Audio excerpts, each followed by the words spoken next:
Ang NBA team na nagpapakita ng mataas na interes kay Kevin Kembao na New York Knicks, kukuhanan si Jordan Clarkson. Pinoy connection agad para sa Knicks. Yan ang ating mga pag-uusapan para sa video natin na ito.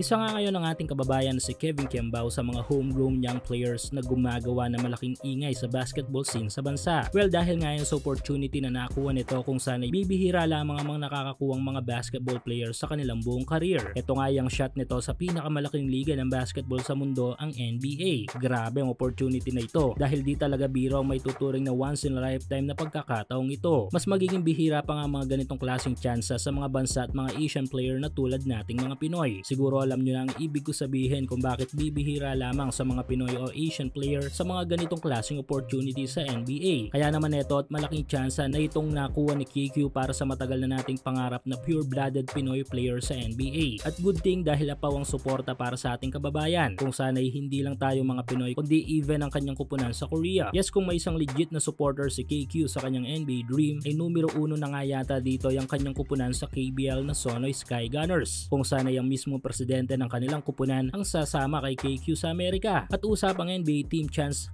ay eto at maraming kumakalat online ukol kung sino-sino nga bang NBA team ang interesado dito kay KQ. Ayon kay KQ ay 4 hanggang 5 kupunan ang may interest dito. Pero merong isang team talaga sa NBA na may malalim na interest kay Kembao base sa mga nakaraang reports ukol dito. Ito nga yung team ng New York Knicks. Yes, sa stint pa lang sa SGA ni KQ ay nagpabot na ng interest ang Knicks sa ating kababayan. Dumagdag pa nga dito yung alok na tulong ng isang coaching staff ng Knicks dito kay KQ na may lahing Filipino. Plus pa yung Australian national team coach na si Coach Brian Gurjan na magiging coach ng Knicks sa Summer League ay nagpabot ng paghanga kay Kembao. Kaya naman tiyak na isa ang Knicks sa seryosong kupunan sa NBA na maglalatag ng kontrata sa ating kababayan kung magustuhan ang ipapakita nito sa kanilang private workouts. Nating abangan sa mga susunod na araw dahil base sa mismong asawa ni KQ ay lumipad na ito patungong US.